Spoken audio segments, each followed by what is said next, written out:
Hey fam, Roland Martin here. Today is Tuesday, November 26, 2019. Coming up on Roland Martin Unfiltered. Folks, we've got a jam-packed show for you today. First up, from colonizers to gentrifiers. That's right. A very popular black-owned restaurant right here in Houston is being targeted by white residents who want them run out of the black historic neighborhood. Wait until you hear about an email that I have got my hands on that was used today when the Turkey Leg Hut went to court to stop an injunction order. Trust me, folks, you're going to be tripped out by this. And it says a whole lot about where we are as a community when it comes to those who are trying to come into our historic neighborhoods. Also on the show, 3 black men in Baltimore released from prison. They were in prison for 36 years. They were framed by a retired Baltimore cop who's still alive. Man, I hope he gets sued. In Alabama, a majority white jury convicted a white police officer for killing a black man. Tragic story there. But that cop is going to prison. And also, a black sheriff in Alabama gunned down by a white man who was the son of a deputy. We'll have the details for you as well. Also, groups like Copwatch are key when it comes to cases like the ones in Alabama. We'll talk with one of the men who was actually watching the cops to keep them honest. Also, folks, last year, 14 million Americans were purged from voter rolls, most of them black and brown. Now Drake Palace is aligning with Stacey Abrams in Georgia to combat voter suppression happening in that state in advance of the 2020 election. Also on the show, again, folks, we're going to remember the late Reverend George Clements, very popular Catholic priest, died at the age of 87, who really emphasized the adoption of young black kids. Folks, it is time to bring the funk on Roland Martin Unfiltered. Let's go. He's got it. Whatever the biz, he's on it. Whatever it is, he's got the scoop, the fact, the find. And when it breaks, he's right on time and it's rolling. Best believe he's knowing. Putting it down from sports to news to politics. With entertainment just for kicks, he's rolling. It's on go, y'all. It's Roland Martin, Rolling with Roland now. He's funk, he's fresh, he's real, the best, you know he's Roland Martin now.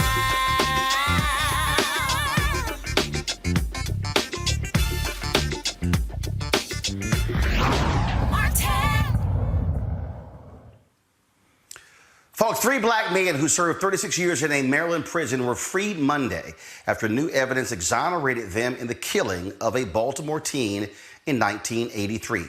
Alfred Chestnut, Ransom Watkins, and Andrew Stewart were arrested on Thanksgiving and accused of killing 14-year-old Dewitt Duckett in the hallway of Harlem Park Junior High School over his Georgetown University jacket. Baltimore State's Attorney Marilyn Mosby said that a reinvestigation produced new evidence and testimony from witnesses that proved they were innocent. Here's their reaction as they left the courthouse last night. I'm looking forward, man, to living the rest of my life. It wasn't easy. You see us out here, we smiling. We happy that we free, but we got a lot to fix. My journey just beginning. Amen. One end and one beginning. Because I got to learn how to live right now. Folks, it was a special unit created by Marilyn Mosby, a victim integrity unit that really was about reinvestigating that case. There are a number of progressive DAs all across the country who have created these particular units. In fact, I am here in Houston where a black man happened to also he got bail as a result of, in a very similar case where he was accused of killing a man in the Montrose area. It is a largely gay area here in Houston. He was convicted solely based upon eyewitness testimony. 6 to 10 people testified in this case. Well, several people testified that they could see him. They were standing some 6 to 10 feet away. It was absolutely him. Yet, there were skin found under the fingernails of the man who was killed. At the time, the DNA testing could not test that level of evidence. Well, after that was the case, the murder took place in 2010. Scientific evidence today, the Innocence Project got involved, tested the skin underneath those fingernails. It did not match the man who has been in prison. But they put it in a database, and it did match another man who had been convicted of several violent crimes. DA Kim Ogg here in Houston asked for bail for them to move forward with the case for further investigation. And again, he will be walking out of prison as well. I want to go to my panel there in D.C. Joining me now is Melik Abdul, Republican strategist, Kelly Bethea, communication strategist, Dr. Julianne Malveaux, economist, president emerita at Bennett College. And I want to start with you, Julianne. Bottom line is this here. When we look at these cases, they are largely black men. Yes. They're largely African Americans. Very few times there are white men who have been convicted, who are served time in prison, and they simply didn't do it. When we look at these cases, whether we talk about the case in Houston, the 3 men in Baltimore, cases in Louisiana, in North Carolina, in Virginia, we can go on and on and on. These are black men. This is what people talk about when they say that you have a criminal justice system that is unfair to African Americans, it targets African Americans, and these are black men spending 36 years in prison. You know, they went in. That is shocking. They went in as teenagers. They're coming out as mature men in their 50s. They've lost much of their life. And the state of Maryland, Roland, does not pay folks. Some states will pay you. You've been in jail so many years, they'll pay you so much a year. Maryland explicitly does not pay people. The legislature will have to introduce legislation to compensate them for the time that they've lost. But the point about it being black men is this whole unconscious bias, along with police, basically police bias, the Central Park Five, designed to believe the worst about any black man and we want to close this case real quickly. The other thing, you made the comment about white folks. Most white men who do get into this situation have resources. That's why the Innocence Project is so important. But if you're poor, you don't have the resources for an attorney, and so you're basically on your own. And some people take a plea because rather than, get a longer sentence. So it's absolute discrimination. And, a week or so ago, we talked about Mike Bloomberg and his apology for stop and frisk. If his apology was real, maybe he put some money into the Innocence Project or into some legal defense fund for folks who are unjustly convicted. But here's the deal, Julianne. This is a man who also refused to actually settle the case. He did not want the Central Park Five to get any payment. And so that speaks to Mike Bloomberg is, Kelly, I want to read this for you, Kelly. I just typed in, I was trying to pull up the story to get the name of the man in Houston who, of course, was just granted bail. This is what I typed in. DNA in Google, DNA frees Houston man. But here's what came up. DNA evidence frees man convicted of murder. That is a July 6, 2001 story from the Houston Chronicle. He was a Waco man who was convicted of a 1986 rape and murder. And it was because of DNA evidence where this man freed from prison. Was he African American? The answer is yes. Another story, DNA frees Dallas man wrongly imprisoned for rape. April 16th, 2009, Thomas McGowan, African American. A man held for 23 years is set free by DNA test. This is the man, Ernest Saunier, August 7th, 2009, New York Times story. He also is, again, an African American. Now, I'm not done. Here's what's amazing. I'm not done yet. I'm seeing DNA frees Austin man charged in wife's death. This was August 3rd, 2011. He happened to actually be white.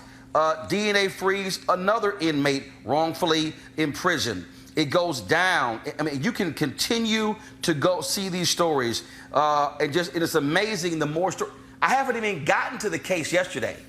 These were literally other cases in Texas in the last 20 years, and we see it in other states where DNA is clearing individuals who didn't do it. In nearly every case, Kelly, they're black.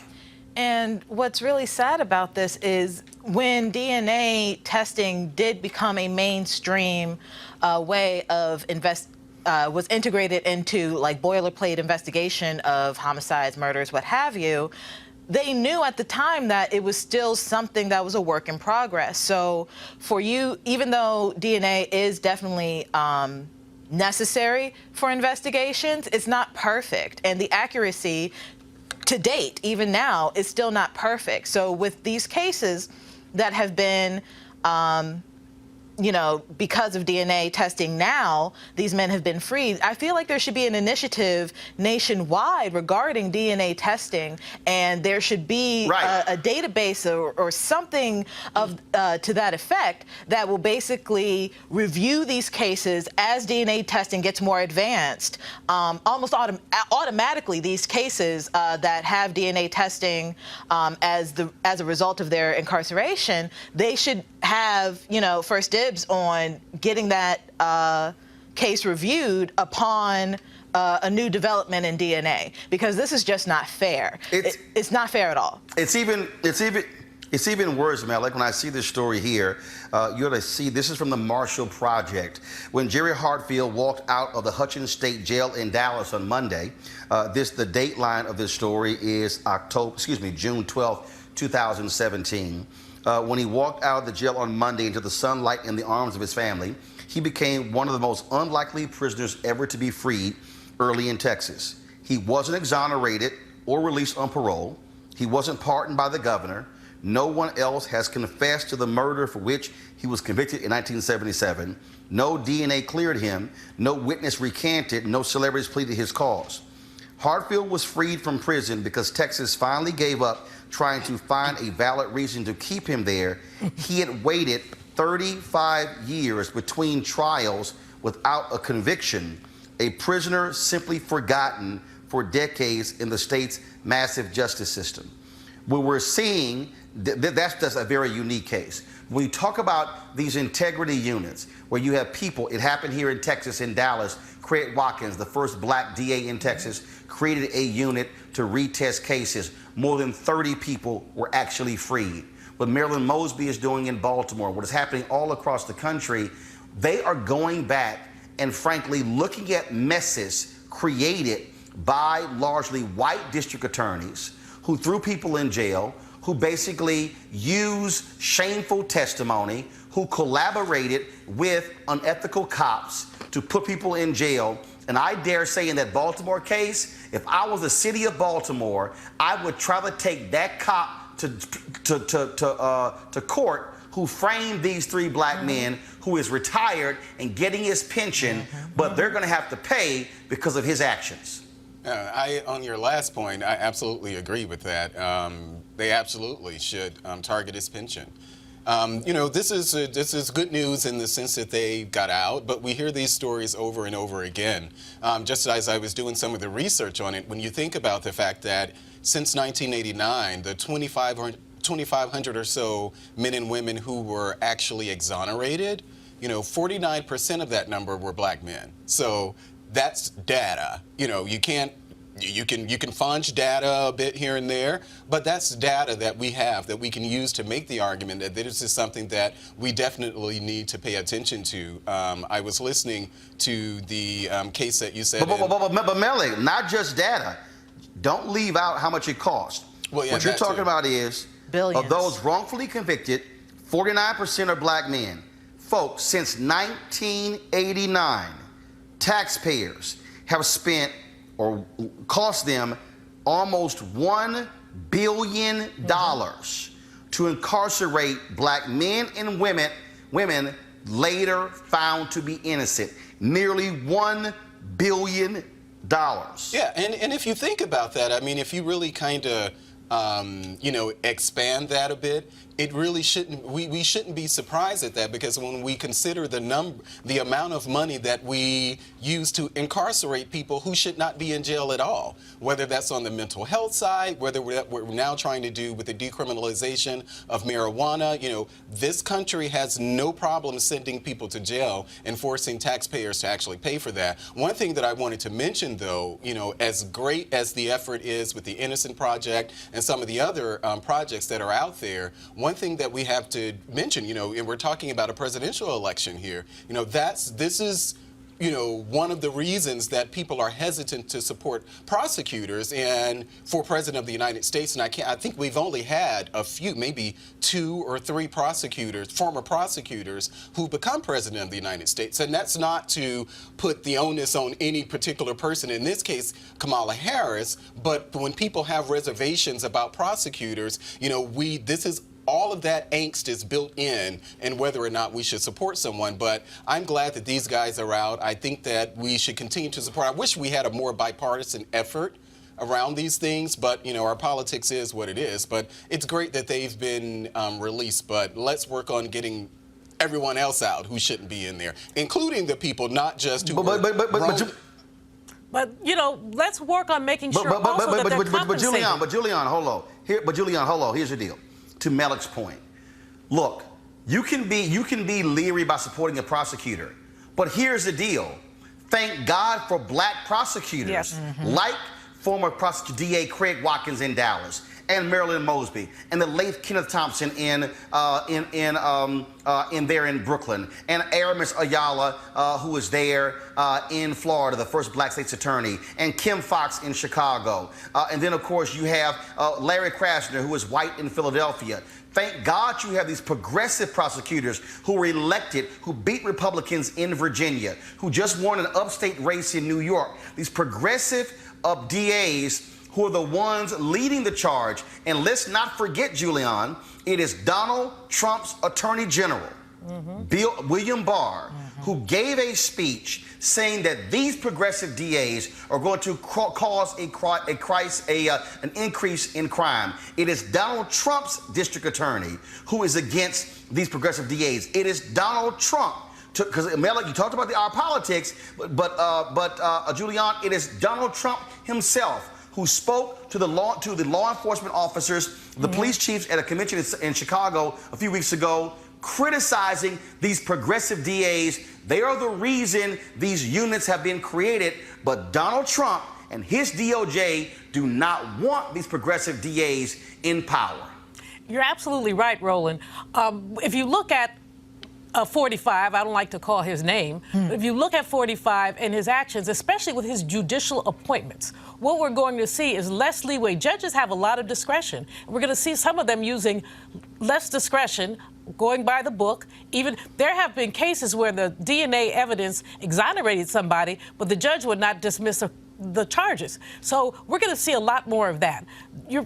This is the line everybody uses: elections have consequences. So all those people who didn't want to vote, okay, this is what you got. They didn't like Hillary. They want to stay home. They weren't enthusiastic. I tell people all the time, the only time I was ever enthusiastic about voting for a president was Barack Obama. And I've been voting since 1972.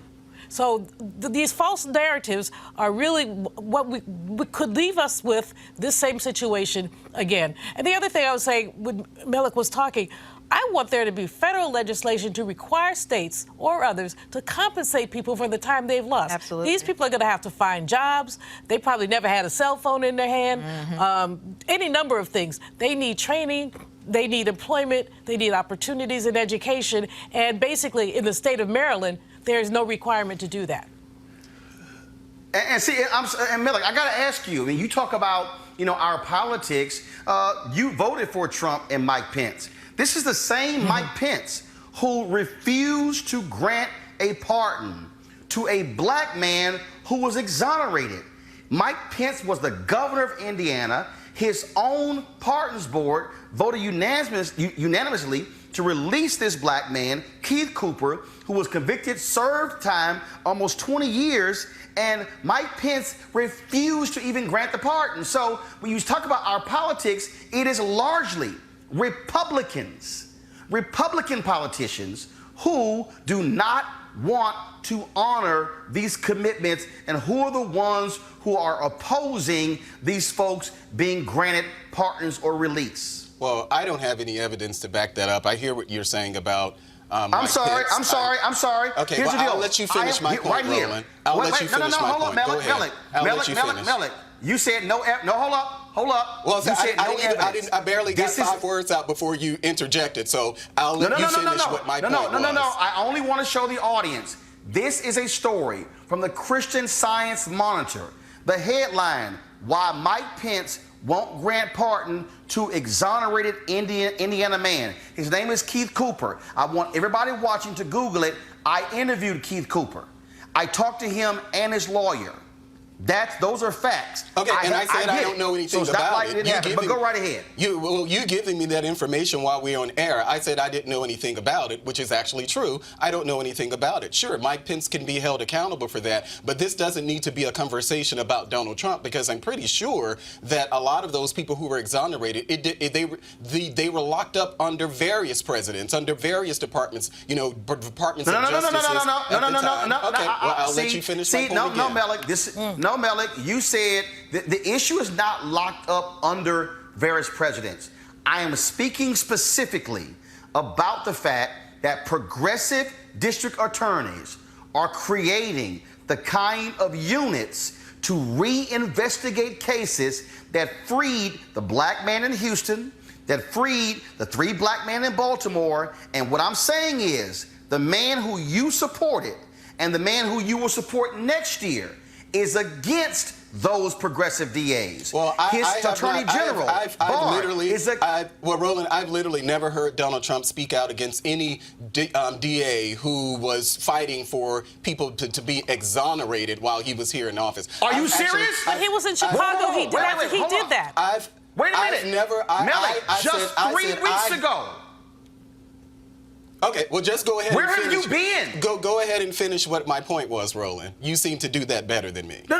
Ooh. No, I'm asking you, where have you been? We literally covered it on this show. What I clearly said, and we can extend that to Barr, I have not heard them speak out against the notion that people be exonerated for crimes they did not commit. You can bring up the Central Park 5. You can talk about the Central Park 5, but I have not heard. You said that Donald Trump and William Barr were speaking out against progressive attorneys. That's different. That's very different. That's very different than being against these progressive attorneys because they were actually exonerating innocent people. I don't know what Barr was referring to. Are you telling me, Melick, you don't recall Donald Trump refusing to apologize for the Central Park 5 while running? And even when the Netflix movie came out, Donald Trump refused to even apologize again. In fact, he said they should still be in jail. You don't recall any of that? I absolutely do, but you're talking about his administration. I think that's what you were referring to, right? So you're saying Donald Trump which you haven't presented any evidence. Wow. You can but I mean, if you're going to continue to just cut me off, why don't you just interview yourself instead of me? Because I'm actually telling you that I have not heard William Barr reference anything about not being in support of people who haven't been exonerated. You can talk about that maybe there are other issues that the Department of Justice is doing, but I haven't heard William Barr say anything against any attorney or otherwise who are freeing innocent people, working to free innocent people from jail. Kelly, I said I have not heard that. You said you've heard it. Okay. William Barr and Donald Trump in the last 2 months have specifically trashed progressive district attorneys for exonerating people and saying that I'm not done.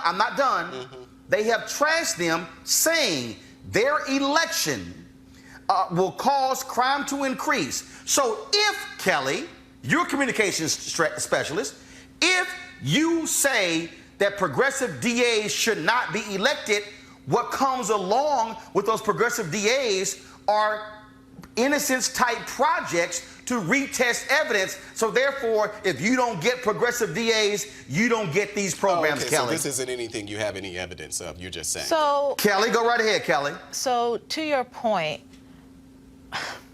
I'm sorry, that was funny. What am I trying to say? Just because you were talking about me being a communication specialist, that is true.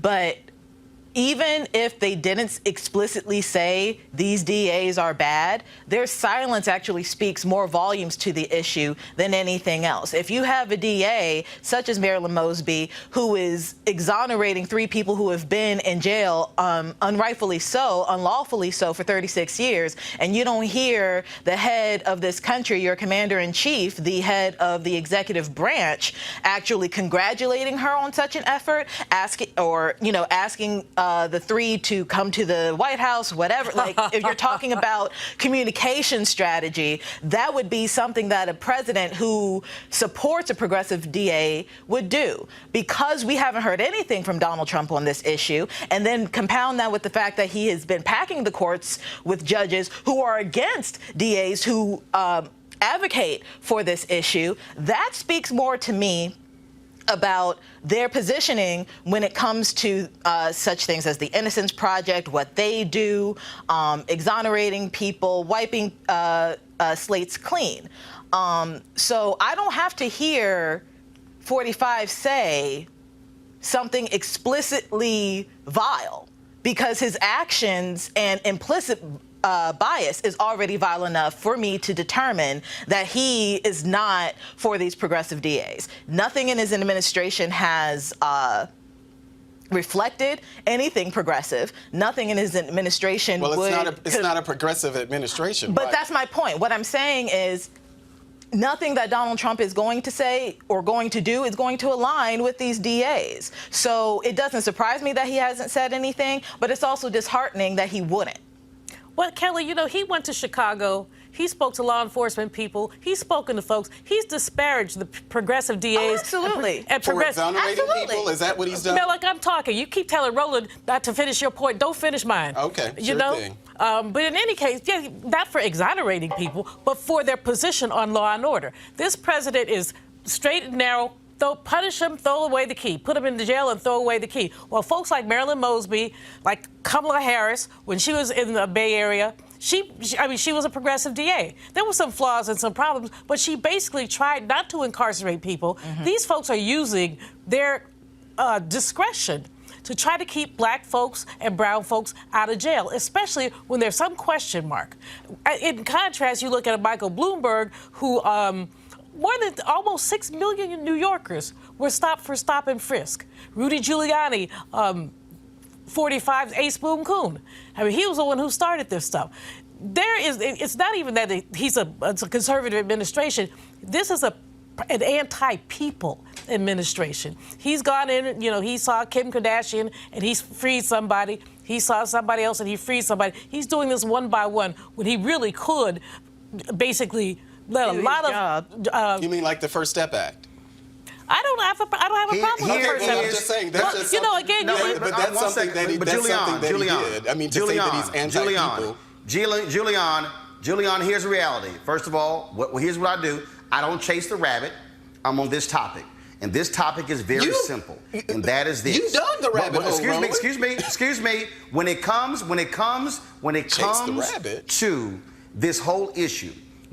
this whole issue, of who is largely supporting and opposing these type of projects inside of district attorneys' offices, it is largely Democrats who are creating these units to retest cases to ensure the right person was convicted, and you largely have Republican DAs who are not creating these type of units, who don't support these type of units. And I think it is very easy to say, if there are two parties, one Republican and one Democrat, which one is likely to support these units that will retest and will likely free innocent people? Republicans go down, and it's largely Democrats. Period. This was a rabbit hole of Those are facts, Malik. This was a rabbit hole of your own creation, because we started talking about celebrating the fact that people were exonerated, but you wanted to turn that into a diatribe against the Republican Party and Donald Trump. How were they exonerated? I get it. No, I mean, how were they exonerated? We can talk about the first step back. 1 second. I mean, you're talking about criminal justice reform. How were they exonerated? No. Answer the question. What led to their exoneration? You did projects like the Innocent Project, district attorneys like... No, that's not true. No, right. So there was a unit created by Marilyn Mosby that led to their case being reinvestigated. No. Let's walk this thing back.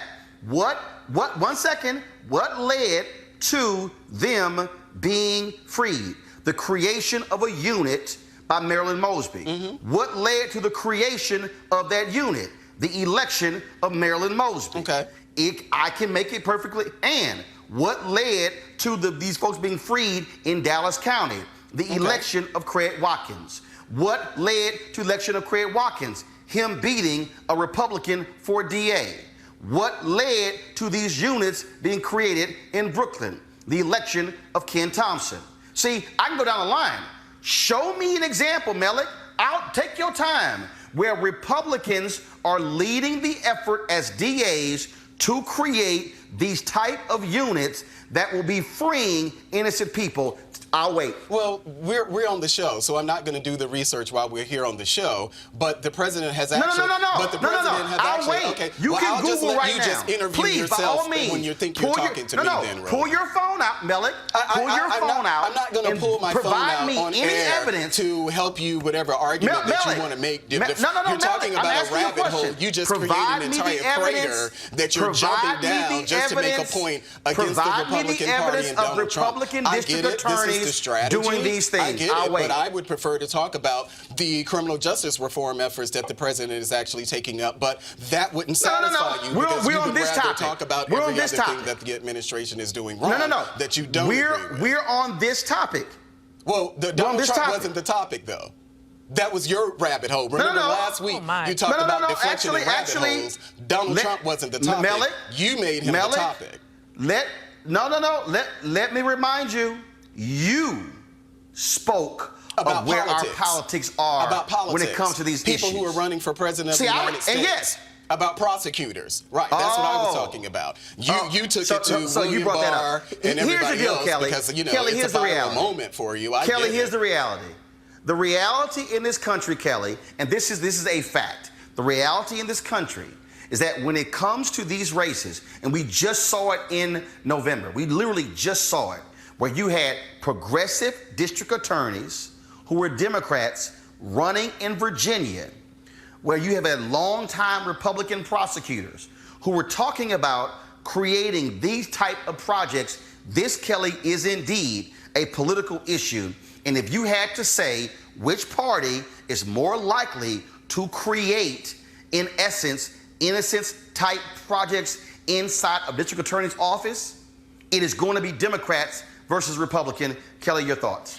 I mean, the stats show that, right? But what's interesting to me is how Republicans actually don't agree with the progressives on this issue. I understand in terms of, probably ideology why they would disagree. But if Republicans are really about a strong economy and, pulling people up by their own bootstraps and, autonomy and all these things, it would actually make sense for them to get behind an initiative such as this. Why? Because it actually costs more money and more time and more resources and more taxes.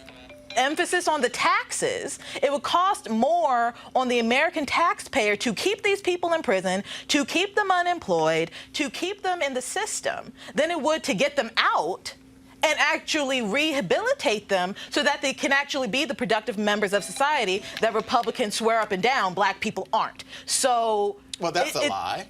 I mean, that's just a lie. What's a lie? That's a lie. You saying that Republicans swear up and down that black people are not what? I mean, we have evidence that Republicans have said what about black people? A lot. Such as what? such as Republicans not caring about Black lives, such as Republicans not caring about who's in the system, why they're in the system, how long they're in the system unfairly and unlawfully. So you mean just like I just brought up, the First Step Act that we were just talking about? You were that not Black people? You're fixated on the First Step Act. I'm talking, Melody. Well, you can continue to talk because you actually cut me off. So remember, if you're going to be respectful, then you have not been respectful to Roland for this entire show, so don't even start. You're not Roland. So yeah, but I don't like to see anybody disrespected. But you're not the host of the show, and I've been disrespected on this show by you and others many times before. So you're not the arbiter of justice here on that. And neither are you. Well, I'm not trying to be. You seem to be stuck on the First Step Act. Right, because if we're talking about what the Republican Party is doing, that's one of the things that Republican parties that's doing. Melek, it's been mentioned. Actually good. You've mentioned it at least 5 times. Roland mentioned it. I mentioned it. People, because I get it. These are the things. You're very passionate about defending your party. Well, I'm not passionate about doing anything. That essentially has just like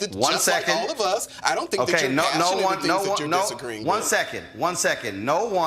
No one can hear either one of you. Here's what I'm going to do. I'm going to give Melek 30 seconds to make your point. Then I'm going to give Julianne 30 seconds to make her point. Then I'm going to commercial break. Go. My point remains the same. I think that we can talk about criminal justice reform. We can talk about things that the president is or is not doing. But in this particular case, as we're talking about the 2,500 or so people that were exonerated since 1989, I think that's a really good conversation to have. We can give the president and the administration credit when it deserves it, and when it's not, we can criticize them. But the notion that the Republicans, it's always something negative, it's always something bad that a Republican Party or Donald Trump is doing, I actually reject it. And I understand this is not an audience that appreciates that, but I reject it. No, actually, that's not what I said, but I was specific. Okay, 30 seconds are up. Julianne, go. We've talked about the First Step Act. No one denies that the First Step Act, imperfect, but a step in the right direction. However, that does not erase the way that Republicans, and I will say it again, Republicans have essentially been anti-Black. Let's look at Jeff Sessions and the places where there were consent decrees to prevent police brutality. He suspended those consent decrees. He didn't like that. He didn't like anything about the rights of people, and that's Mr. Trump's appointee. Bob Barr, same thing. He has spoken about rights. He's spoken about prison. 30 seconds are up. I got it. 30 seconds are up. Bottom line is this, people. When you go to the polls and vote in the primaries in 2020, and when you go to the polls in November, remember, when you're voting for district attorney, ask the question, who supports projects similar to what just freed 3 Black men who served 36 years in prison in Baltimore, and who does it?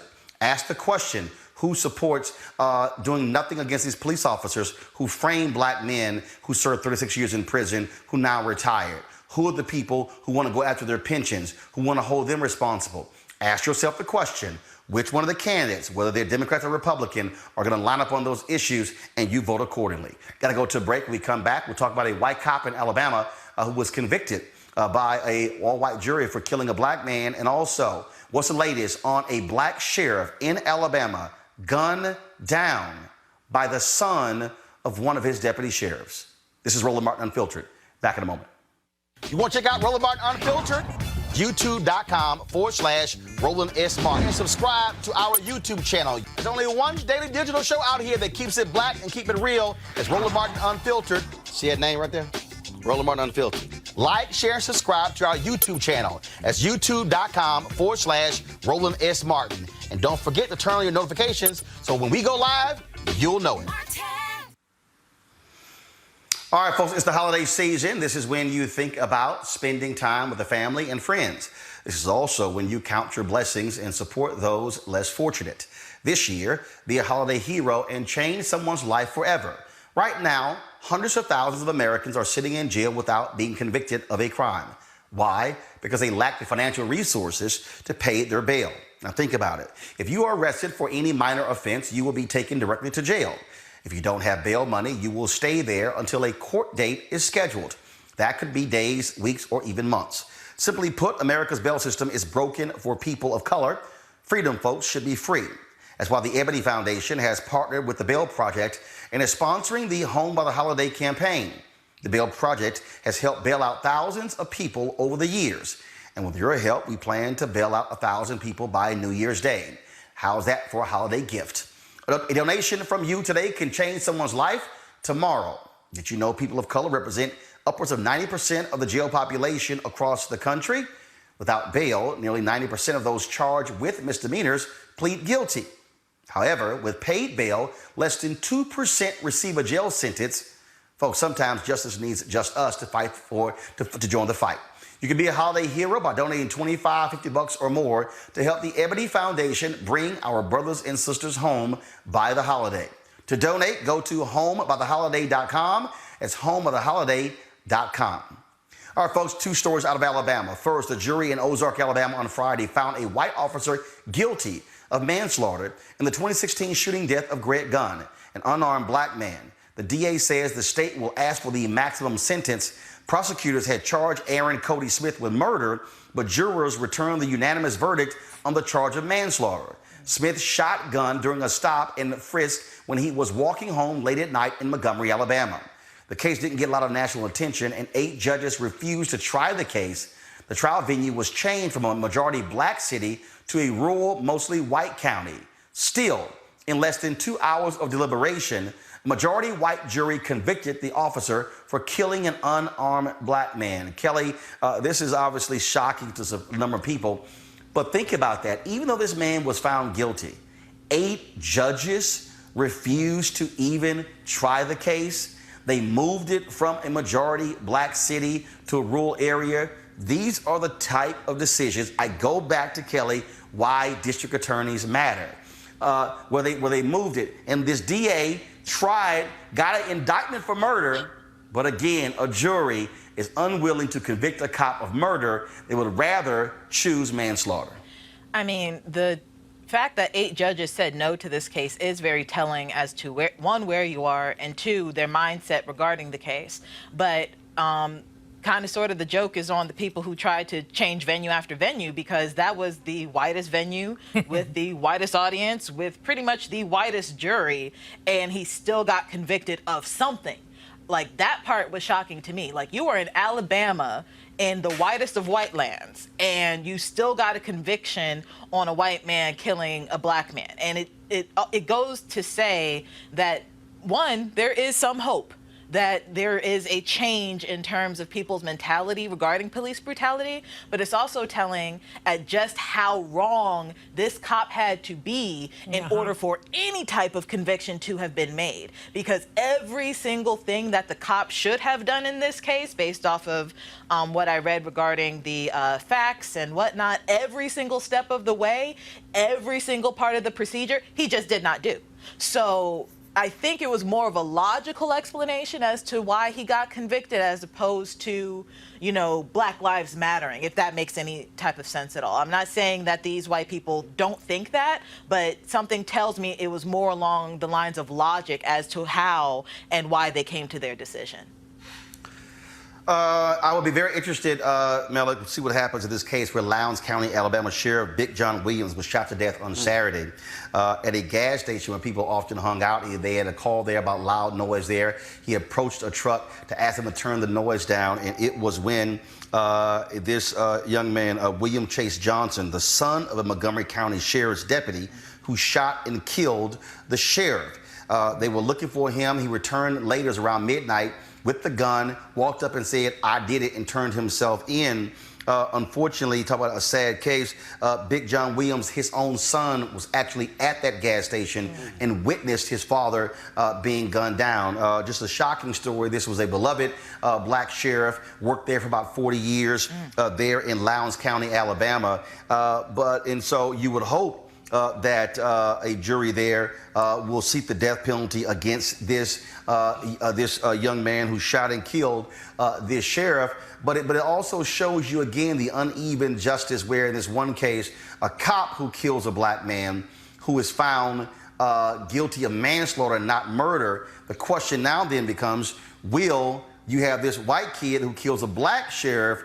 Then what will likely be the charge, and what will likely be the decision, the verdict as well? Malik, your thoughts? Yeah, I have little doubt that the white guy who killed the sheriff down there in Alabama will be convicted, and he probably will get the death penalty. I just don't have any doubt about that at all. If you think about what we're talking about here, it's really, violence against police officers, and it really doesn't matter whether you are a white police officer or a black police officer.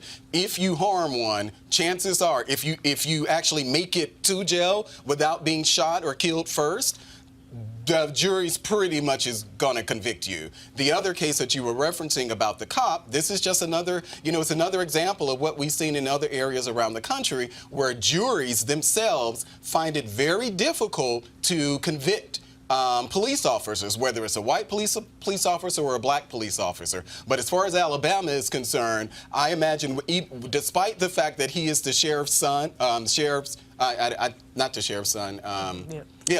Deputy sheriff's son. Deputy sheriff's son. Deputy sheriff's son. The deputy sheriff's son.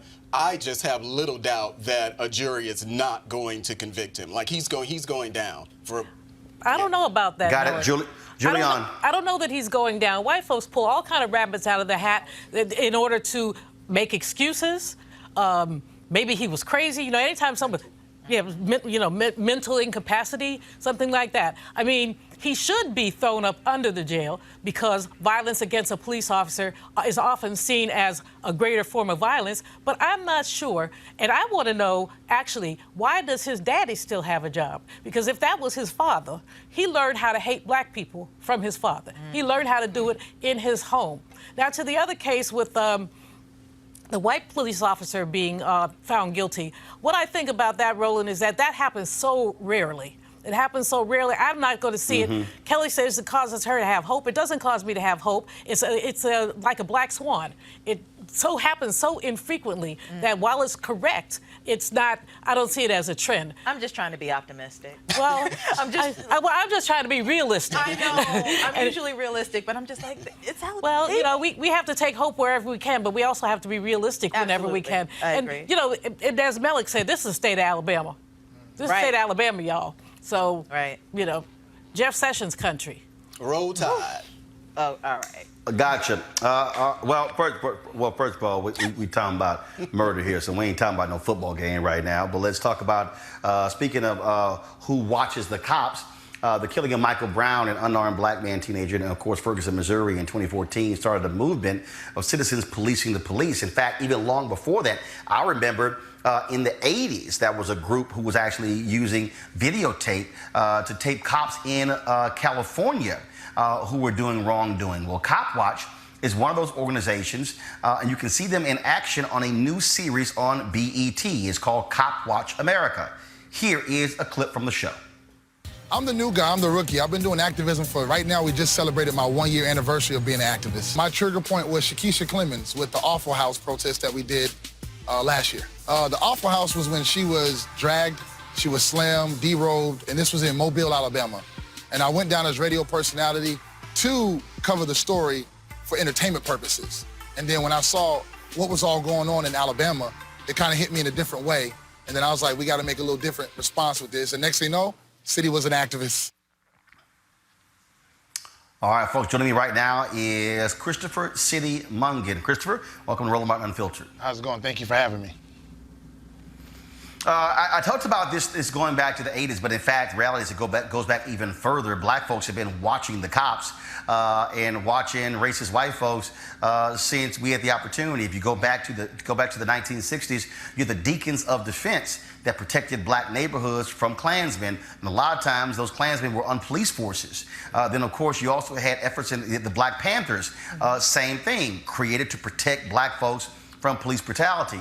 But in the 1980s, you had groups in California who were videotaping traffic stops, because they were monitoring the police officers. Cops hated that, but by monitoring them, they were protecting citizens. Now, with Copwatch, is that still really what the goal there was, to ensure eyes are on these police officers when it comes to doing their job to protect the citizens? That's actually what it is, and it's to hold them accountable. We're in a day and age where technology has improved since the 60s. And granted, some of the cases that we're dealing with, especially like in Atlanta with the Jimmy Atchison case, where there was no footage because some officers don't have body cams, where there wasn't anybody to cop watch. But we're in place for those situations to get at a smaller extent, I should say, so we can monitor those things. So yeah, that is exactly what we're doing. First of all, so how do you actually do it? Because I know in some places you have cops who are not happy about being recorded. And so really, what is your process? How does it actually work? So it's me and a few of the comrades that I work with. What we do exactly is we have scanners, we have monitors, and we pretty much station in certain areas. Like I'm based out of Atlanta, so we'll say, let's do the east side tonight or we'll do the west side. And we'll have both monitors going on and both scanners, and we're trying to tracking where the most of the activity is coming in, whether it's a traffic stop, whether it's a bar fight, or whether it's just a regular call to a domestic violent dispute. The whole end game is to make sure we don't have another hashtag. And so you're listening. Look, I mean, I had to do that when I was covering, had to cover police stuff. And so you're listening to the scanner. And so when you hear a call, are you looking at specific black neighborhoods? Are you looking at high traffic areas? How do you break down your geographic area? Well, most of the areas that we cover are predominantly black. And, you know, Atlanta's broken down in different zones. And most of the zones that we cover are like zone 1, 2, 3, 4, and 5. That's from the east side of Atlanta to the west side of Atlanta, or known as SWATs, where a lot of this mass incarceration happens. Multiple police brutality cases are going on right now. When you're speaking to DAs, we're putting pressure on ours as it is right now. So we base it on those areas that we generally know of where the issues are taking place. And what has been, first of all, how long have y'all been doing this? And what have been the results? All right, so cop watching for me is actually very new to what I do as an activist. I'm more of the agitator in the streets, front lines. I just recently got into cop watching this year, and I've seen a tremendous amount of change alongside of the work of the attorneys and other activists that we work with. And some of the work that we have done has allowed pressure and officers to be relieved of duty. And one of the cases that we're actually channeling on right now is Jimmy Atchison.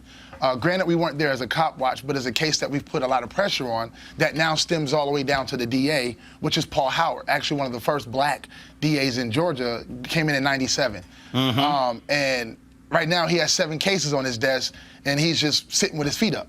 And to know that it's part of his own community and he shows no concern when it comes to the Jimmy Atchisons and the Oscar Canes and the things of that nature and the Veltavius Griggs, it's heartbreaking. And to hear your conversation earlier when you were speaking about DAs and to think that our DA in Atlanta is just chilling. This is obviously something that's really important that people, I don't think, really focus on, because we've seen police officers really charge people saying, "Don't you dare videotape me." And I'm sitting there going, if you're doing your job right, you know what? I don't care if you videotape me. Exactly. I'm doing what I'm supposed to do. Exactly. That's actually one of the things, one of the situations you'll probably see further on in the series, where there was a young lady, you could tell she was distraught. Me and my comrade Pat Newbill, we were coming from lunch, and we saw the lady pulled over. It was multiple cops. It just didn't feel right. So we actually pulled over right there at the traffic stop. We pulled our phones out and we started recording. Some of the questions that we ask citizens: are you okay? Do you need us to call somebody? Do you have an attorney? Things of that nature. Are you being detained or being arrested? So they know what questions to ask the police officers as well. Once we started filming, the cops got really agitated, and this was in Atlanta. The first thing they did was try to put their hands up and block our cameras. Granted, I'm 6'5", so all I did was kind of put my hand up. And then they tried to push us back. So they say, "You're impeding." So, we take our steps back. Then when they realize, they start pulling stuff out of their cars, and we're like, wait, what's really going on here? So when they realized that there were more cameras around, they start putting out crime scene investigation tape to block us back from the crime scene now. So it went from a traffic stop to a crime scene. So these are things and the steps that they take so they're not being recorded. And it's like you said, if you're doing your job correctly, you should be glad somebody's watching you to make sure that your work is being done correctly. But if you have something to hide, then that's the reason why you get really fidgetive and really nervous. The same things they do to us when they pull us over and they say, "Why are you moving so much?" Well, why are you scared of a camera? Well, first of all, it's going to be a series on BET. When is it going to air? Is it a weekly series? Is it a docu-series? Give us the details on the series. It's a docu-series. It's actually already airing. We're on episode 5, I believe. It's every Wednesday for East Coast Standard Time. It comes on at 11 p.m. right after Tyler Perry shows. But it's on BET every week, every Wednesday. I believe we're going all the way into January with it. It's a 10 episode series. Oh. All right, then. Well, I certainly appreciate it. Thank you so very much. Keep up the good work there, Christopher, and keep folks accountable. Yes, sir.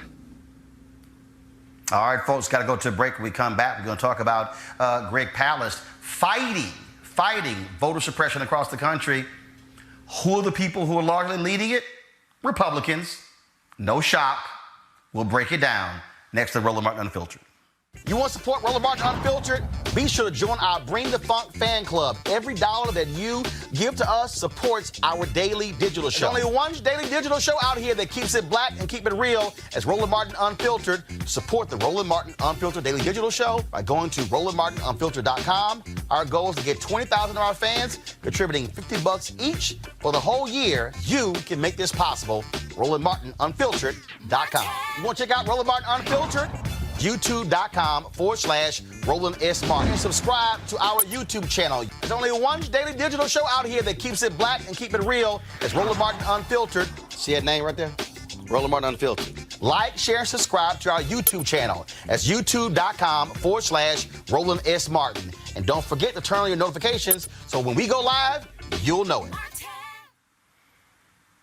All right, folks, ever since I had my show first on TV One Washington Watch in 2009, News One Now in 2013, and of course launching Roland Martin Unfiltered last year, we've been focused on Republican-led voter suppression. The facts don't lie. That's what we have seen across this country. Well, last year, 14 million Americans were purged from voter rolls across the country. They were mostly black and poor or students.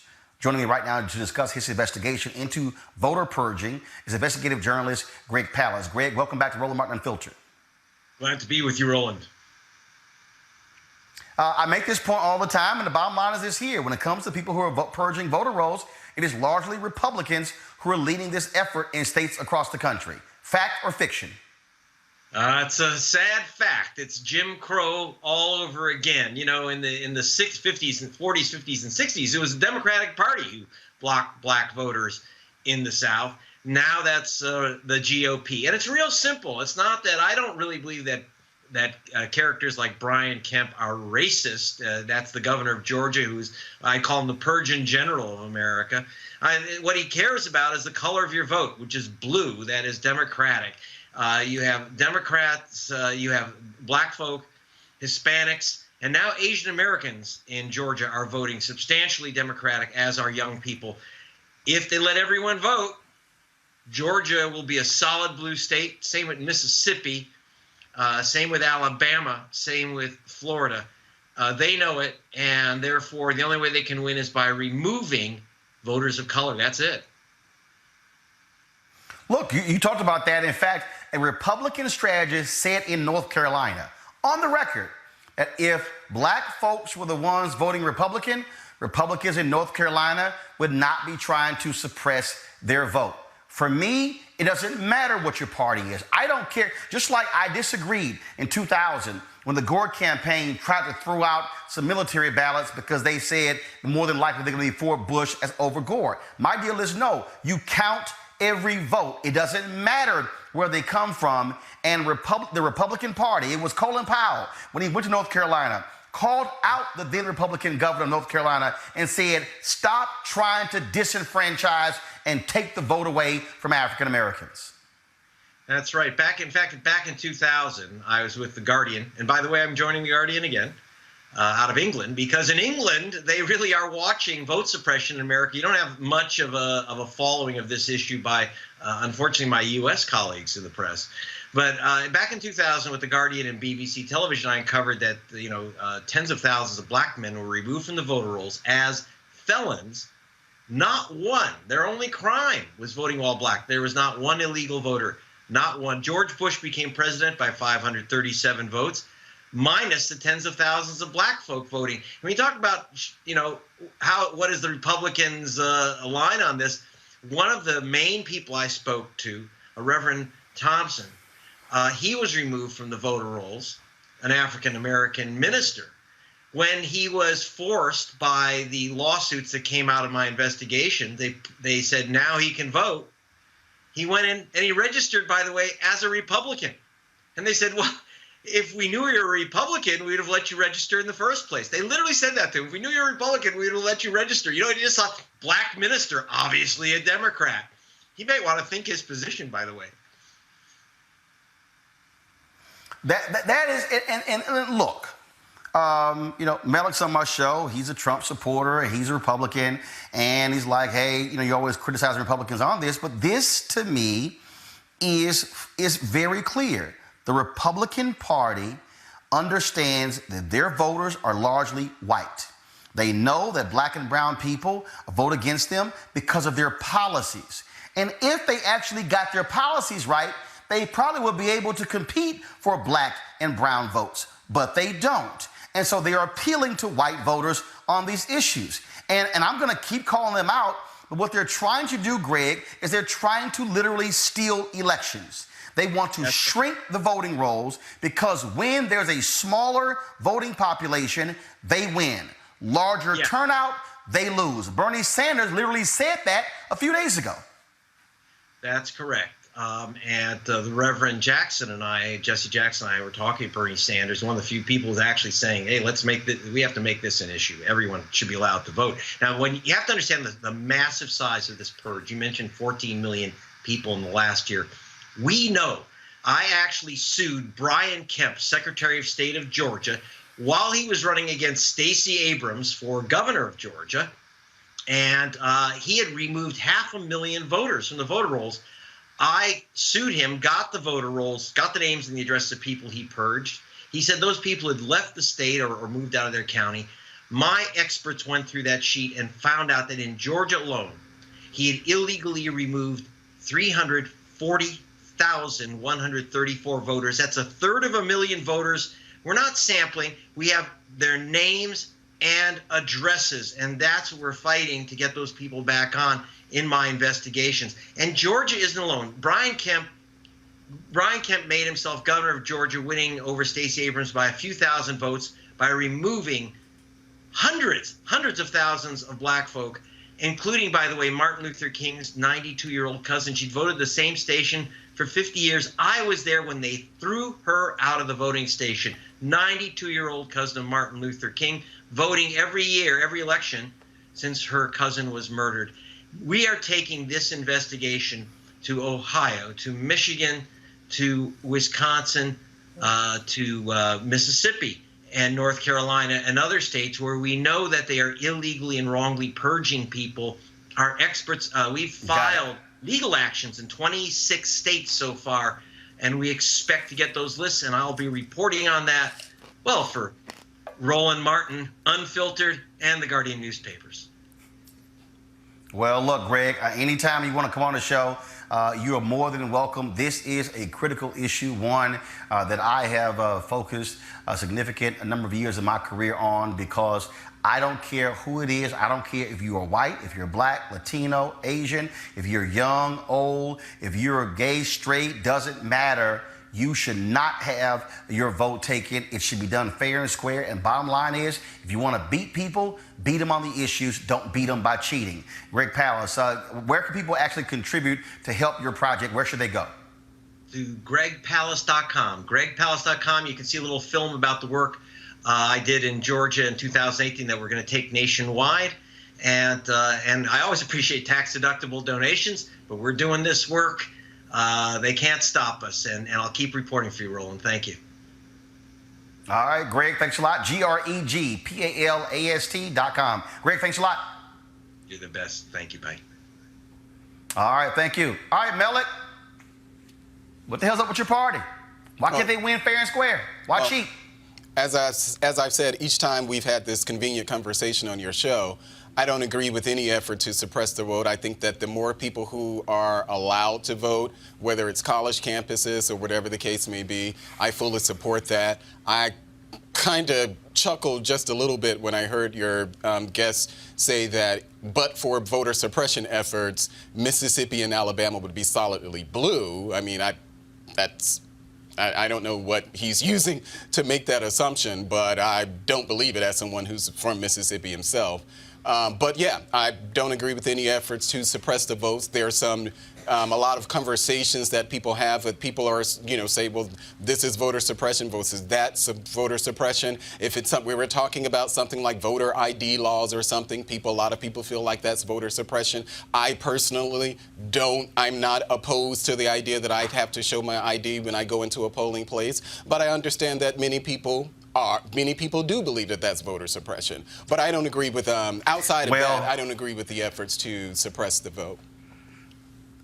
Well, Julian, it is voter suppression when you limit the places where you can get the driver's license. It's a voter suppression when you have to force people who don't have a driver's license, especially those who are elderly, to come into a location, fill an application out, an affidavit, have to then go back and then get approved and come back in and pick up your ID, like what happened in Pennsylvania. That's why in 2012, the leading Republican in Pennsylvania said, he said, because of voter ID, Mitt Romney is going to win Pennsylvania. Think about that. He said with voter ID.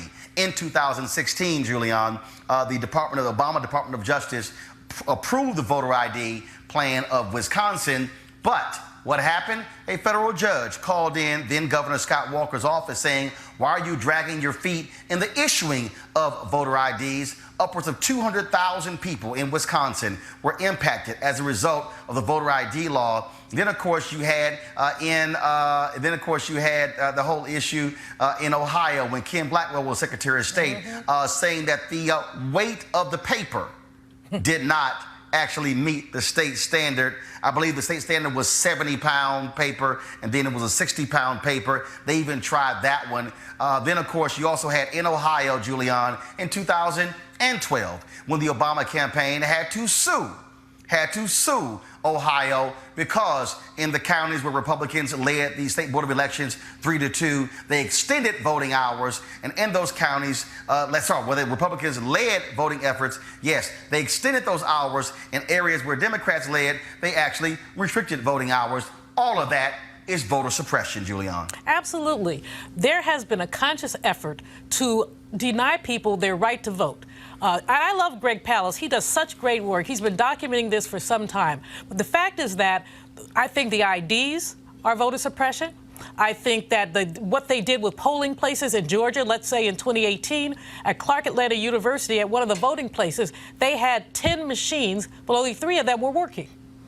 They waited until within an hour of the polls closing to bring some working machines. Meanwhile, students were lined up around the block because they wanted to vote. They wanted to vote for Stacey Abrams. Brian Kemp stole that election just like someone shoplifts, in the store. He literally stole that election. And quite frankly, Andrew Gillum was so close that you might look at whether or not his election was stolen as well. What Greg Palast said is true. When you have a large pool, Democrats tend to win. When you restrict the pool, Republicans tend to win. The Democratic base is blacker, browner, younger. The Republican base is old and basically white. Melk is an exception to the rule, of course. There are a couple others. But basically, that's the difference there. And they have had a concentrated effort. North Carolina screams to my mind, where they basically have made it difficult for students to vote. Students live on campus 9 months a year. That's their home. But they made it difficult for students to vote. They've moved polling places around. In 2016, one particular county went from having 8 polling places in 2012 to 2 in 2016. So that's voter suppression. In Mississippi, some people had to go as many as 40 miles to get to a polling place. That's voter suppression. And it is conscious, it's deliberate. Let's just look at the 3 states that 45 won: Pennsylvania, Wisconsin, Michigan. In each one of those cases, you have a narrative about voter suppression. In Michigan and Detroit, they lost 10,000 ballots. I mean, who loses 10,000 ballots? That could have been the margin of difference. So the message for Democrats is we have to fight harder, fight longer, and ensure that there's fairness. The Lawyers Committee of Civil Rights Under Law often has lawyers monitoring even as voting is going on because some people are not being allowed to vote. Kelly, according to the Leadership Conference on Civil and Human Rights, folks, you can go to their website, www.democracydiverted.org. They say since the Supreme Court rendered its decision that weakened the Voting Rights Act across the South, they have closed 1,200 polling locations since that took place 6 years ago. That is also voter suppression, Kelly. It's absolutely voter suppression. And what's sad is that the Voting Rights Act was more or less pretty weak. Like, it needed more legislation to truly strengthen it so that we wouldn't have these type of issues anymore. I kind of liken it to a rickety wheel, so to speak, the Voting Rights Act, and the Supreme Court basically took out major spokes of that wheel such that it's almost not sustainable without those spokes anymore. And what happens, you know, like you have a vehicle or what have you, you know, not being able to drive it. And we have to use what's left of this act to continue to move forward. And that not only is it frustrating, it's just wrong. Dr. Malveaux, definitely, I echo her points, but at the same time, this goes back to our conversation regarding elections and packing the courts with judges and all of these things. It's all connected. It's all connected. So, absolutely. No, you're absolutely right when you say it's all connected, because again, it is all a part of a Republican strategy. According to the Leadership Conference on Civil Rights, 1 in 10 voting locations in Texas were closed. In Arizona, more than 1 in 5 polling locations were closed. Georgia, Louisiana, and Mississippi closed roughly 1 in 20 polling locations. So when you take the purging of the voter rolls, then when you take the closing of polling locations, and you throw in voter ID, what you have is a witch's brew created by Republicans to frustrate voters, to say, I'm just so sick of it, I don't even want to go to the polling location. And that's why, folks, we're going to fight that, we're going to counter that, and so we're going to beat them at their game early. And that's why we got to make sure you have all the information that you need, because Republicans, if you want to win fair and square, but don't cheat. Got to go to a break. When we come back, gentrification. Colonizers to gentrifiers in Houston want to shut down an extremely popular black restaurant in an historic black neighborhood. Wait until y'all hear an email I got my hands on by the folks who are taking them to court. You're watching Roland Martin Unfiltered. Back in a moment. You want to check out Roland Martin Unfiltered? YouTube.com/Roland S. Martin. Subscribe to our YouTube channel. There's only one daily digital show out here that keeps it black and keep it real. It's Roland Martin Unfiltered. See that name right there? Roland Martin Unfiltered. Like, share, and subscribe to our YouTube channel. That's YouTube.com/Roland S. Martin. And don't forget to turn on your notifications so when we go live, you'll know it. Folks, there's an extremely popular black-owned restaurant in Houston called the Turkey Leg Hut. They do these smoked turkey legs. And look, y'all, I am not a huge fan of turkey or even smoked turkey legs, but the food there is unbelievable. I've been there many times. You can go to Instagram, Facebook. You can see my videos from there. But they were in court today where they had filed an emergency motion to dissolve a temporary restraining order put in place by white neighbors who say the restaurant is a threat to their health. They claim the restaurant's outdoor cooking area is illegal and the smoke is a health hazard. This was a news conference where the owners of the restaurant went before the public on Friday. The neighbors, what they did was they got that particular order preventing them from using their smokers between 8 p.m. and 2 a.m. and 6 a.m. And of course, that's their most busiest times. Thousands go to this restaurant every single week because of the turkey legs. They've taken Houston by storm with these white residents who recently moved in, want them shut down. Here's that news conference from Friday. On Wednesday morning, November 20th, 2019, our attorney was blindsided by a telephone call from the plaintiff's counsel stating that he would be in Harris County District Court in roughly an hour to appear before a judge to seek an emergency temporary restraining order, temporary injunction, and permanent injunction against the Turkey Leg Hut and its owners. The affidavit of their named specialist was never shared with our attorney, nor was he provided adequate notification time to represent us in court on Wednesday morning.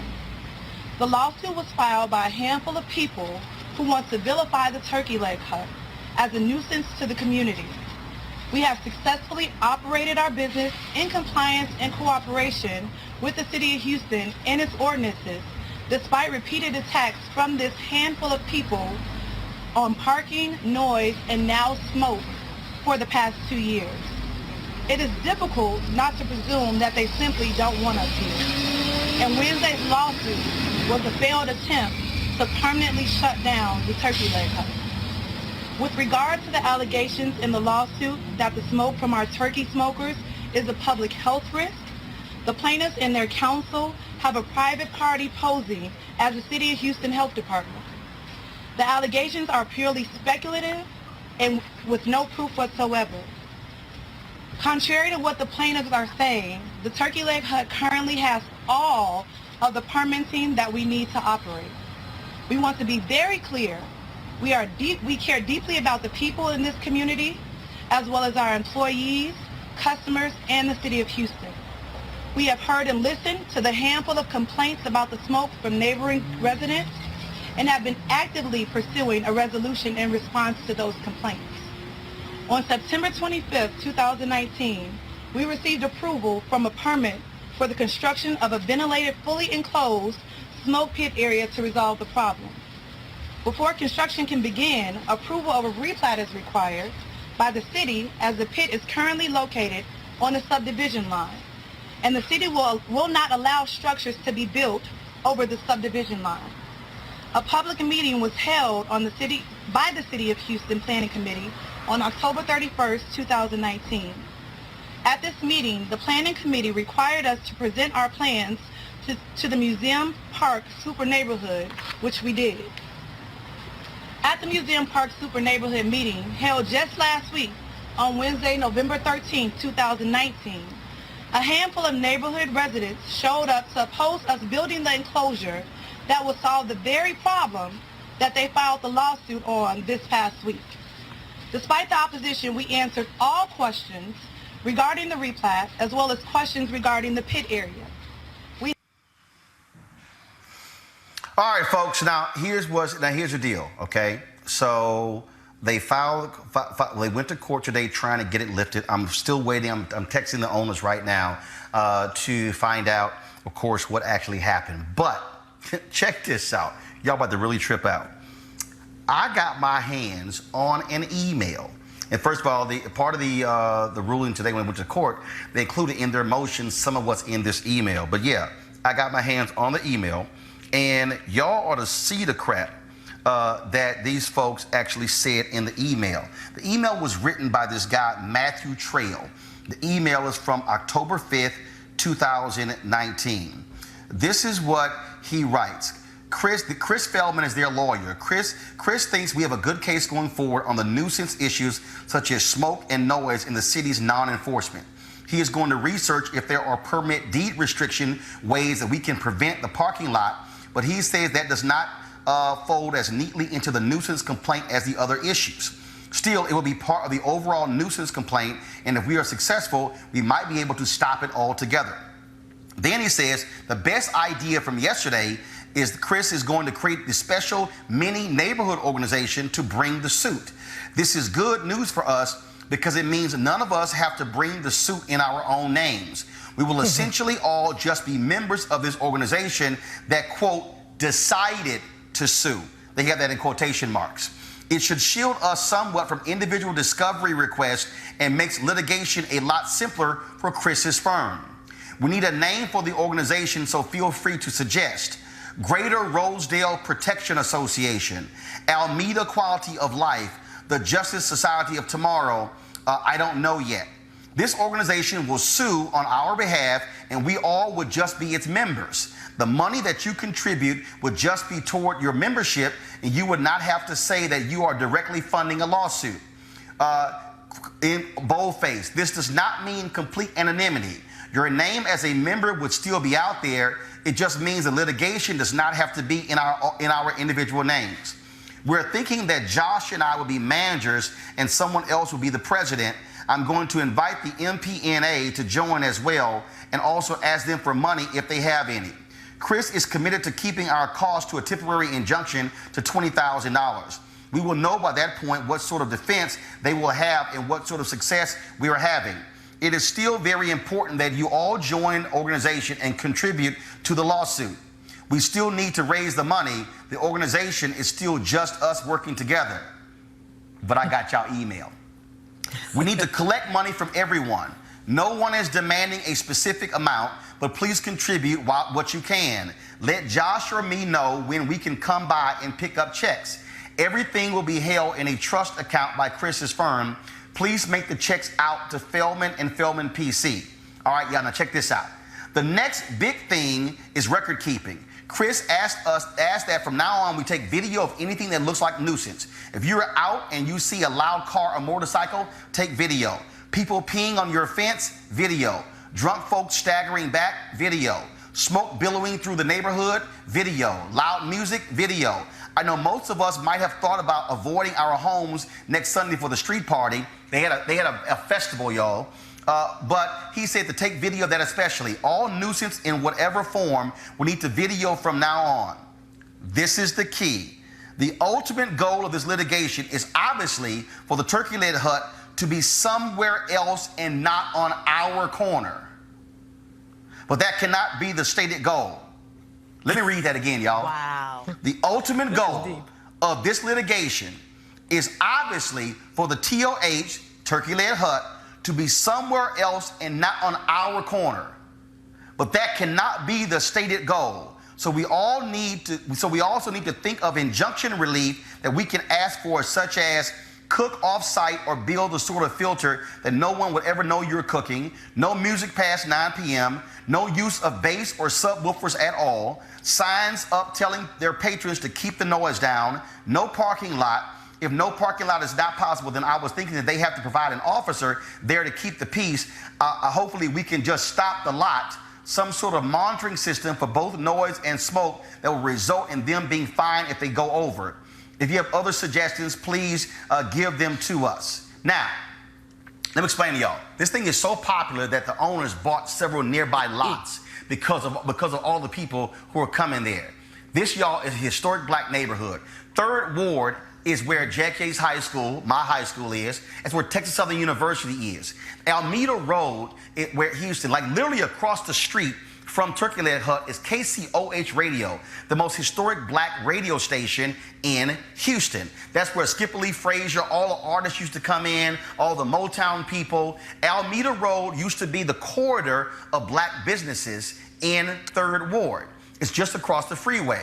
But what has happened is these former colonizers, now gentrifiers, have moved into these areas, and now they want to move out these black businesses. We've seen this all around the country. In Oakland, where you had a white guy moving to a traditionally black neighborhood, called the cops on a black church where they were actually having choir rehearsal on a Wednesday, and said that the noise coming from inside of the church was too loud.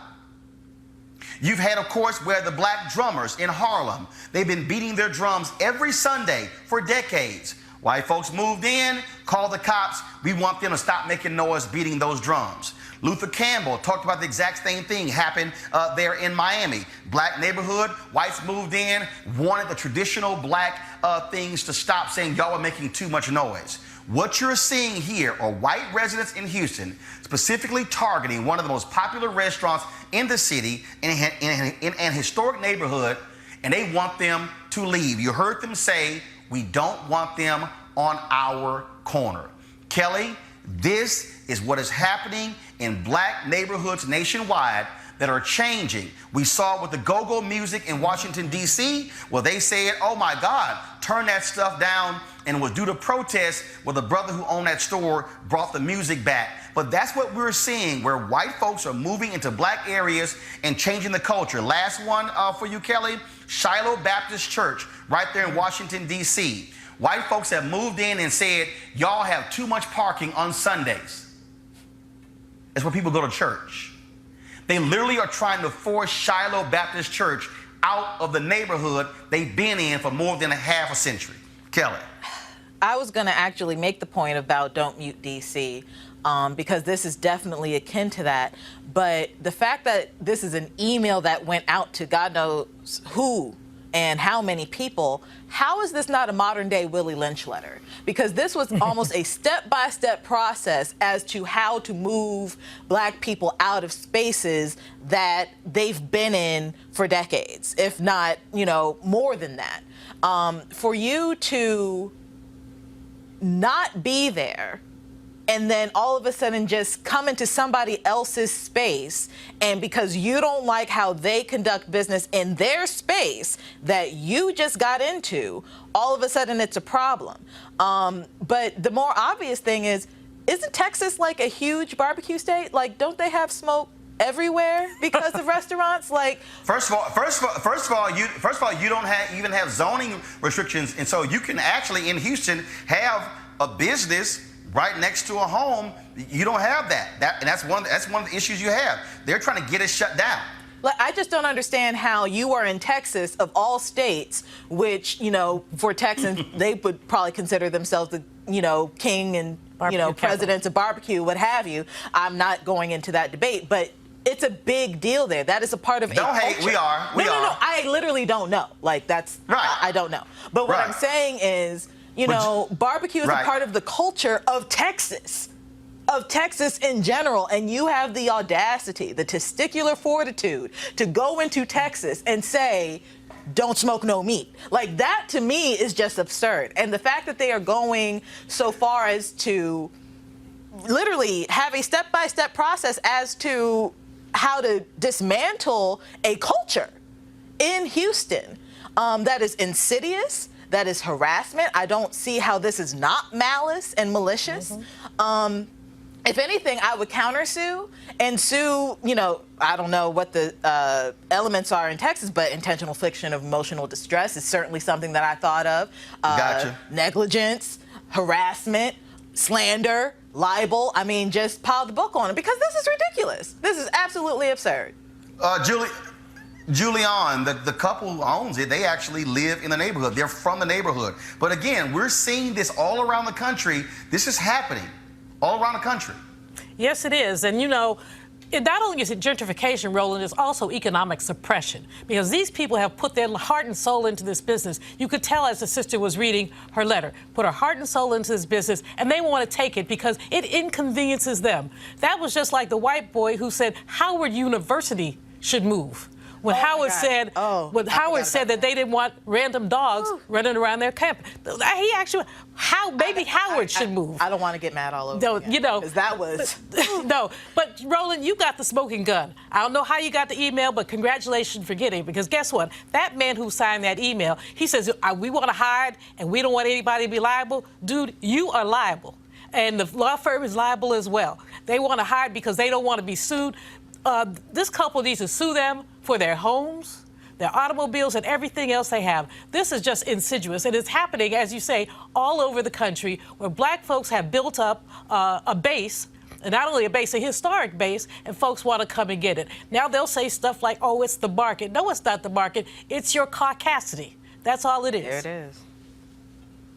Malik, first of all, as a result, first of all, here's what happened.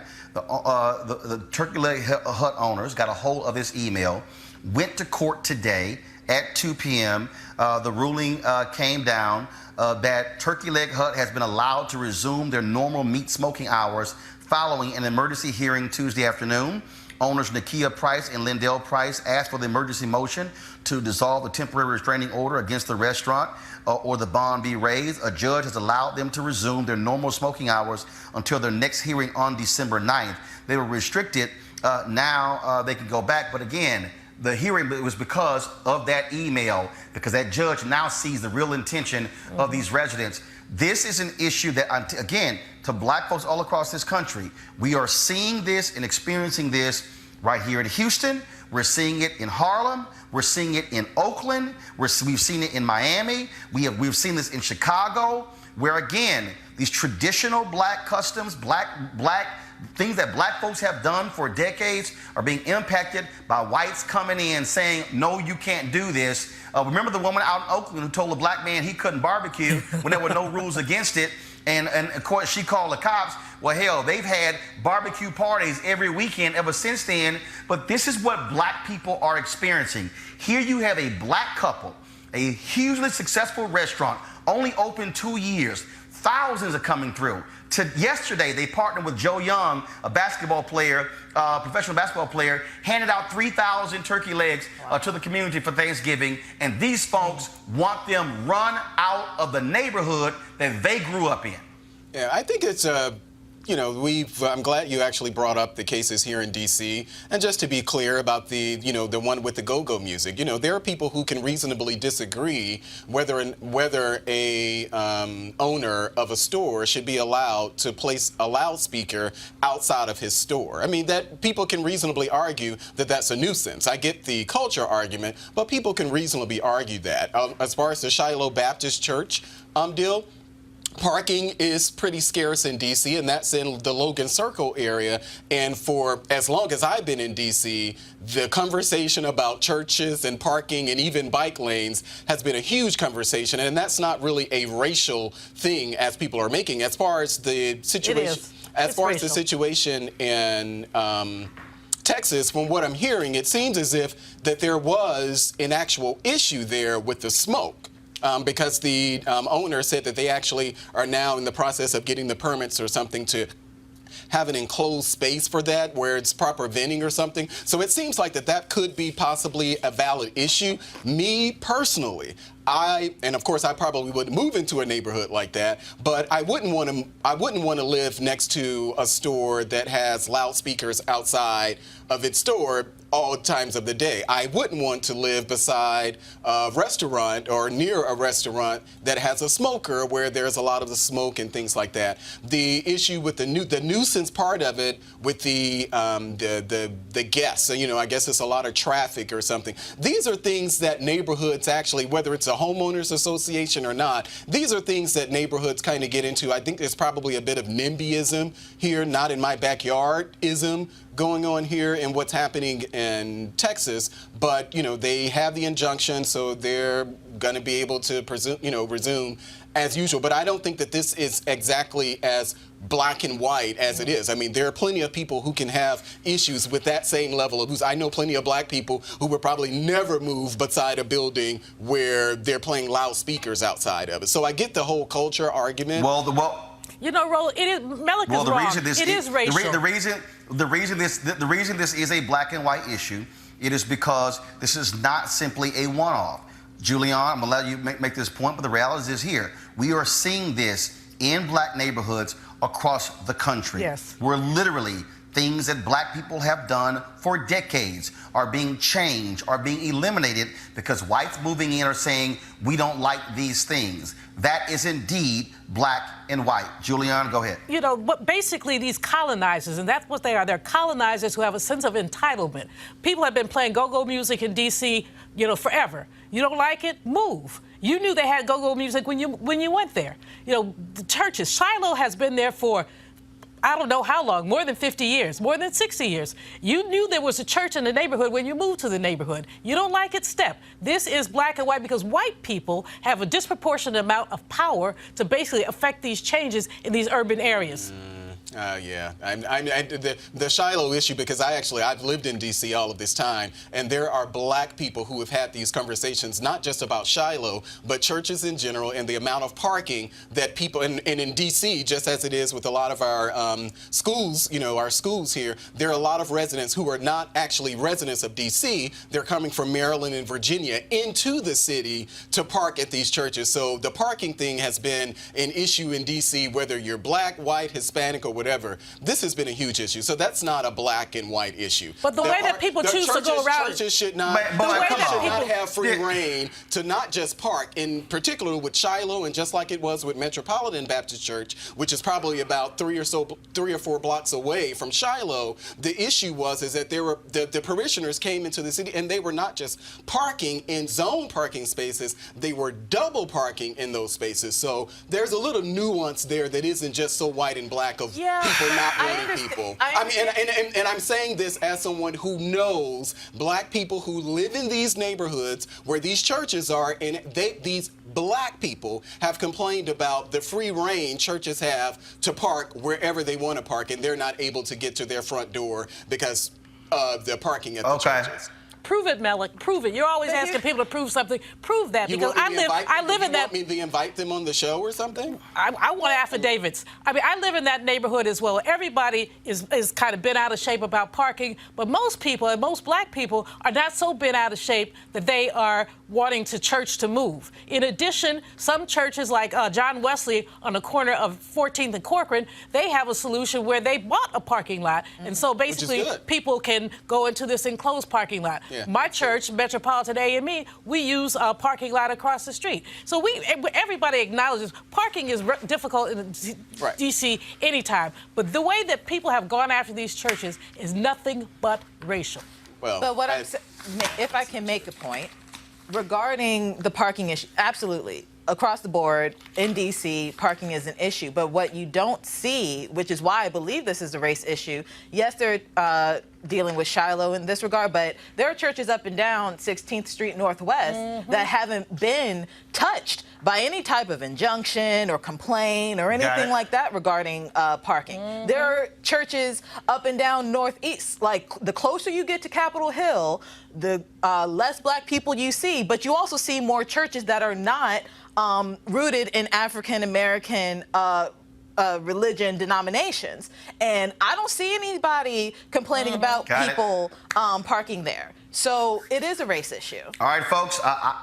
I have to close this conversation out. We are way over time. First of all, I want to thank all of you being on our panel. Folks, tomorrow we're going to have John Hope Bryant, founder of Operation Hope, talking about the need for black America to have a business plan. You do not want to miss this economic conversation. If you like the Byron Allen conversation, trust me, you want to hear this discussion I had with John Hope Bryant. That's going to be tomorrow right here on Roland Martin Unfiltered. Folks, if you want to support what we do, then we want you to join our Bring the Funk fan club. Go to RolandMartinUnfiltered.com. Use PayPal, Square, or Cash App to support what we do. This is about keeping this show independent and black-owned, allows us to be able to cover the issues all across the country, such as what happened with gentrification here in Houston. So please, our goal is to get 20,000 of our followers to contribute $50 each over the course of a year. That will fully fund what we do. We don't have to depend upon advertisers, don't have to sit here and try to go out and raise other money, or people able to control the message. This is about being independent and black-owned. So please, we want you to go to RolandMartinUnfiltered.com. I'll see you guys tomorrow morning. Time's on the morning show, 7:15 a.m. Eastern. Look forward to that. Otherwise, folks, I want you to have an absolutely fabulous week with your family for Thanksgiving. Again, look forward to a great conversation on tomorrow's show. Trust me, we got some good stuff for you. You don't want to miss that. And so please do that. For all of us at Roland Martin Unfiltered, we shall see you guys tomorrow. Have an absolutely fabulous day. I got to go. Holla!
You want to check out Roland Martin Unfiltered? YouTube.com/Roland S. Martin. And subscribe to our YouTube channel. There's only one daily digital show out here that keeps it black and keep it real. It's Roland Martin Unfiltered. See that name right there? Roland Martin Unfiltered. Like, share, and subscribe to our YouTube channel. That's YouTube.com/Roland S. Martin. And don't forget to turn on your notifications so when we go live, you'll know it. Hey everybody, this is your man Fred Hammond, and you're watching Roland Martin, my man, Unfiltered. Hi, this is Essence Atkins, and you're watching Roland Martin Unfiltered. Hey, yo, Peace World, what's going on? It's the Love King of R&B, Raheem Devon, and you're watching Roland Martin Unfiltered. Hi, my name is Brescia Webb, and you're watching Roland Martin Unfiltered. Ow. Well, I like a nice filter usually, but we can be unfiltered. What's going on? This is Tobias Trevelyan, and if you're ready, you are listening to and you are watching Roland Martin Unfiltered. What's up? I'm Lance Gross, and you're watching Roland Martin Unfiltered. Hi, this is Cheryl Lee Ralph, and you are watching Roland Martin Unfiltered. I mean, could it be any other way? Really? It's Roland Martin.